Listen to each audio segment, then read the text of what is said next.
بر محمد و آل محمد صلوات.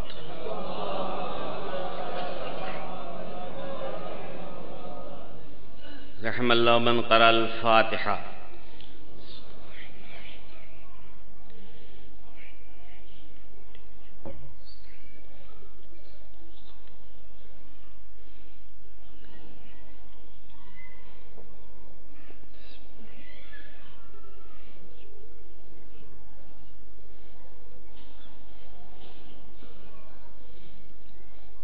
أعوذ بالله من الشيطان اللعين الرجيم.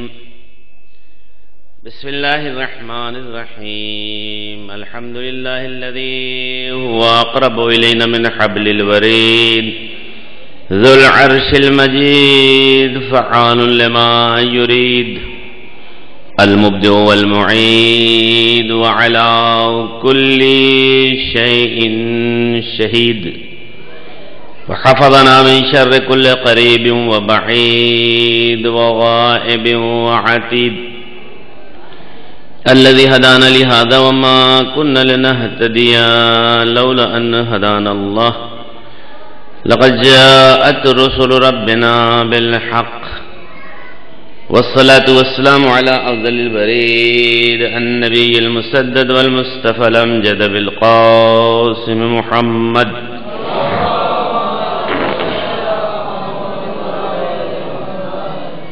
وآلہ ذوی المجد الحمید لا سیما علی بقیت اللہ المنتظر. اللہم صل علی محمد وآل محمد وعجل فرجہم. یا سیدنا ومولانا انا توجہنا واستشفعنا وتوسلنا بک الی اللہ وقدمناک بین یدی حاجاتنا یا وجیہا عند اللہ اشفع لنا عند اللہ.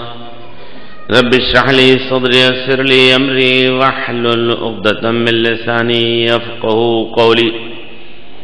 واللعن الدائم علی اعدائہم اجمعین من الآن الی قیام یوم الدین. اما بعد فقد قال اللہ تبارک وتعالی فی کتابہ المجید فرقانہ الحمید. اعوذ باللہ من الشیطان الرجیم. بسم اللہ الرحمن الرحیم. انما ولیکم اللہ ورسولہ الذین آمنوا الذین یقیمون الصلاة ویؤتون الزکاة وهم راکعون. صلوات بر محمد وآل محمد.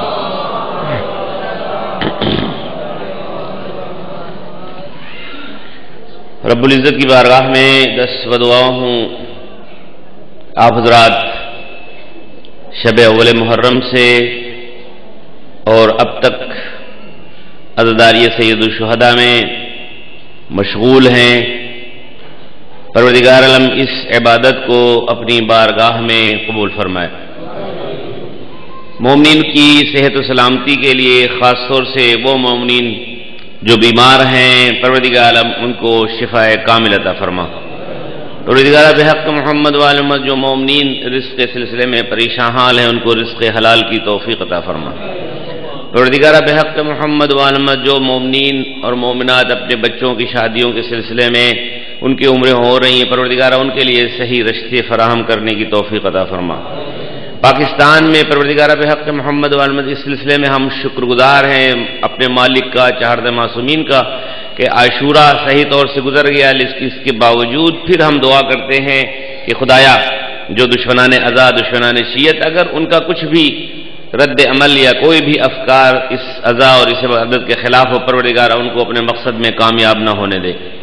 پروردگار بحق محمد والمد امام زمان علیہ السلام کے ظہور میں تعجیل فرما.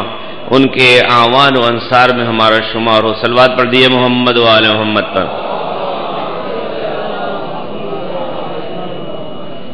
پہلی محرم سے اب تک کی جو ہماری گفتگو چل رہی تھی وہ آیے ولایت پر تھی. آیے ولایت سورہ مائدہ کی آیت نمبر 55 ہے جس میں مولا کائنات حضرت علی ابن ابی طالب علیہ السلام کی ولایت کا اعلان کیا گیا ہے. مولا کے نام پر صلوات پڑھ دیجیے. صلی اللہ علیہ وسلم.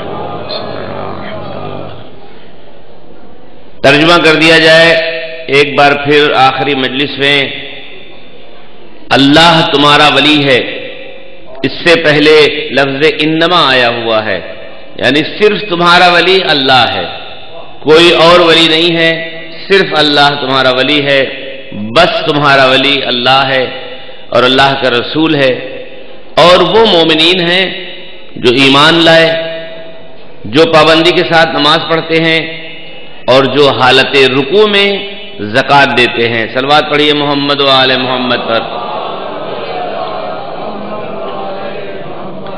آج اپنی مجلس کو میں خلاصہ کرنا چاہتا ہوں اور پورے اس 10-11 دن کی جو باتیں ہوئی ہیں اس کو سمیٹ کر کے، مختصر کر کے اور گفتگو کا نچوڑ آپ کی خدمت میں بیان کر دیا جائے۔ شاید ایک دو آدمی ہوں جو ڈر رہے ہوں، لیکن بہرحال ہمیں امید ہے کہ سب تھے، اور انشاءاللہ صرف اس حوالے سے ایک بار پھر میں اپنے بعض جملوں کو جو اس 10 دن میں ہم نے کہا، صرف 1-2 جملے ربط کے لیے کہ ہم نے موضوع ولایت کو کیوں چنا ہے، موضوع ولایت کو کیوں چنا ہے، اس کی حدیث بھی میں پڑھ چکا ہوں اور پھر میں ابھی اس کو دہراؤں گا۔ بات یہ ہے کہ یہ موضوع ولایت ہر شعبہ منصب میں، یعنی اللہ نے جو اہم سے اہم منصب جس کو دیا ہے، مثلا نبوت ہے، رسالت ہے، امامت ہے اور خلت ہے، یہ جتنے بھی منصب اللہ نے دیے ہیں ان میں سے ولایت سب کے ساتھ ہے، اور اہم ترین منصب جو ہے ولایت کا ہے۔ دوسری بات یہ ہے کہ 5ویں امام کی حدیث ہم نے نقل کی تھی کہ امام نے فرمایا تھا کہ بنی الاسلام علی الخمس، 5 چیزوں کے اوپر اسلام کی بنیاد رکھی گئی، علی الصلاۃ والصوم والزکاۃ والحج والولایہ، 5 چیزوں پر اسلام کی بنیاد رکھی گئی، نماز پر، روزے پر، زکوٰۃ پر، حج اور ولایت پر۔ تو پوچھا راوی نے کہ مولا یہ بتائیے کہ ان 5 میں افضل کون ہے؟ تو آپ نے فرمایا الولایہ، ولایت ہی ان 5 میں افضل ہے، اس لیے کہ کوئی بھی عمل قبول نہیں ہوگا اگر ولایت امیر المومنین اور حب اہل بیت نہیں ہے۔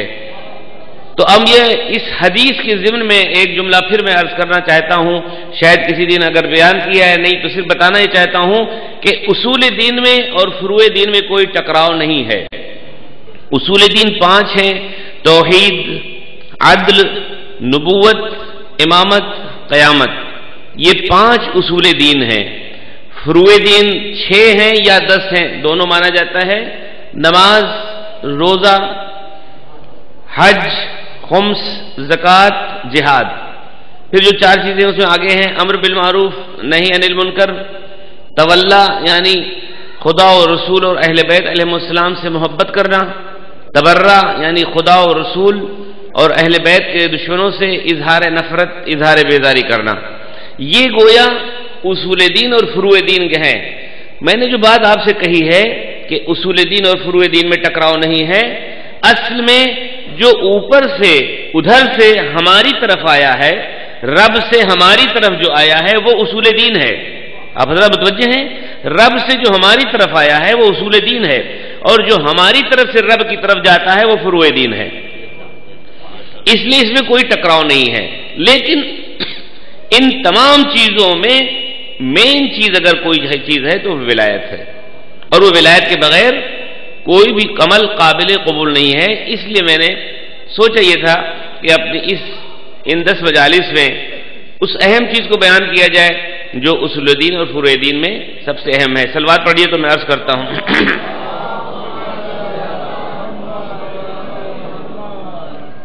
مسلمانوں میں عام طور سے یہ تصور پایا جاتا ہے کہ یہ قوم ہر وقت علی علی کیا کرتی ہے اور دوسری موضوع پر بات نہیں کرتے۔ ہم نے صرف یہ بات بتائی ہے کہ ہم اصل میں علی علی کیوں کرتے ہیں، یہ توجہ کرنے کی بات ہے۔ علی علی ہم اس لیے کرتے ہیں کہ پہلے علی کے مرحلے میں آپ آئیے، اس کے بعد آگے بڑھیے، اس لیے کہ آپ کہتے ہیں کہ بھئی ہم رسول کو پہچانتے ہیں، ہم نے یہ بھی دیکھ لیا کہ آپ کی رسالت کے پہچاننے کا معیار کیا ہے، تو اپنی آپ نعت شریف کے اندر یا اپنی آپ خطبات میں یا کوئی رسول کو صحیح طور سے مانتا ہی نہیں جس طرح کہ قرآن نے کہا یا خود پیغمبر کی حدیث ہے. آپ کی توجہ ہے یا نہیں؟ یا اگر کوئی پہچانتا ہے تو ان کے رخسار کے ذریعے سے، ان کے بالوں کے ذریعے سے، ان کے کاجل کے ذریعے سے. تو ہمارے یہاں فقہ جعفری میں، سیاہ اثنا عشری میں کوئی بھی رسالت کو پہچاننے کا یہ معیار نہیں دیا گیا ہے، قرآنی معیار ہے. اور وہ قرآنی معیار کیا ہے؟ وما محمد الا رسول، محمد تو کوئی بھی نہیں ہے مگر یہ کہ رسالت کے دائرے میں ہے. یعنی پیغمبر اسلام کی شخصیت کو اگر پہچاننا ہے تو صرف اور صرف رسالت کے دائرے میں. اگر آپ حضرات کی توجہ ہے تو میں اپنے موضوع پہ رہتے ہوئے صرف یہ بتانا چاہتا ہوں کہ ہم نے ولایت کو کیوں اختیار کیا ہے. اس لیے کہ اگر ہم ولایت کو سمجھ جاتے ہیں تو ہم نبوت بھی سمجھ لیں گے، رسالت بھی سمجھ لیں گے، توحید بھی سمجھ لیں گے. اور اگر ہم ولایت نہیں سمجھیں گے تو کچھ بھی نہیں سمجھ پائیں گے. اس لیے کہ اگر آپ معرفت حاصل کرنا چاہتے ہیں تو کوئی بھی انسان پیغمبر اسلام کی معرفت کو حاصل نہیں کر سکتا. اس لیے کہ آپ نے خود فرمایا مجھے کسی نے نہیں پہچانا لیکن خدا نے، اور علی کو کسی نے نہیں پہچانا لیکن میں نے، اور خدا کو کسی نے نہیں پہچانا لیکن میں نے اور علی نے. جب یہ معرفت تین ہستیوں کے درمیان منحصر ہو کر کے رہ گئی ہے تو پھر اگر کوئی دعویٰ یہ کرتا ہے کہ ہم نے رسول کو پہچانا تو یہ دعویٰ اس کا غلط ہے. تو ہم یہ کہنا چاہتے ہیں کہ آپ سمجھتے ہیں کہ ہم نے رسالت کو سمجھ لیا ہے، پیغمبر اسلام کو ہم پہچانتے ہیں، یہ دعویٰ آپ کا غلط ہے. اس لیے کہ خود پیغمبر نے منع کیا ہے کہ آپ کبھی بھی ہماری معرفت حاصل نہیں کر سکتے. لیکن آپ کو ایک راہ میں بتاتا ہوں کہ اگر آپ چاہتے ہیں کہ پیغمبر کی رسالت کو سمجھیں، اور پھر میں موضوع کو رکھتے ہوئے کہ میں آپ کو بتا رہا ہوں پیغمبر کی اگر رسالت کو آپ سمجھنا چاہتے ہیں تو پہلے در علی پر آؤ. پیغمبر کی رسالت کو، پیغمبر کی شخصیت کو اگر جاننا چاہتے ہیں تو در علی پر آؤ، اور پھر آپ ان سے پوچھئے کہ ہم پیغمبر کو کیسے پہچانے، پیغمبر کے پہچاننے کا معیار کیا ہے. یا مولا کائنات، آپ مشکل کشائے دو جہاں ہیں، آپ بتائیے. تو صرف ان کے زبان مبارک سے ایک جملہ نکلتا ہے، انا عبد من عبید محمد، میں محمد کے غلاموں میں سے ایک غلام ہوں. بس آپ یہ سمجھیے کہ ہم 10 دنوں میں مجلس کو کیوں ہم نے علی کو معیار بنایا ہے، کیوں ہم نے ولایت کے موضوع کو بنایا ہے. اس لیے کہ جو علی کو جان لے گا پھر وہ پیغمبر اسلام کو اور محمد کی شخصیت کو سمجھ سکے گا. انا عبد من عبید محمد، میں محمد کے غلاموں میں سے ایک غلام ہوں. تو پھر یہاں پر کہنا چاہتا ہوں دوستو عزیزو کہ جس کا غلام اس درجے پر فائز ہو کہ کہتا ہوا نظر آتا ہے لو کشف الغطاء لمزددت یقینا، اگر یہ آسمانوں کے پردے چاک ہو جائیں تو علی کے یقین میں اضافہ نہیں ہو سکتا.